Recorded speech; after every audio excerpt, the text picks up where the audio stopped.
Salam hürmetli vatandaşlar. Здравствуйте, dорогие turkmenistanцы.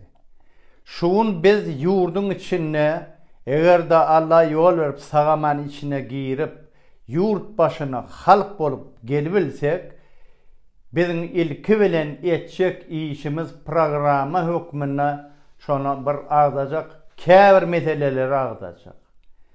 Milletimiz şuun, geday, aç, hor, studentlerden başlap türmüdäkiler eçenni. Hemmesi, yurdun içindekilerim.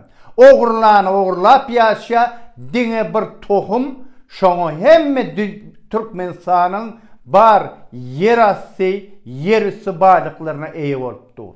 30 yılın içinde bizim milletimiz entek yekece köpük hayır oran neler şonurdan. Şonu için adattan daşarı bir komitet kurnap, ilki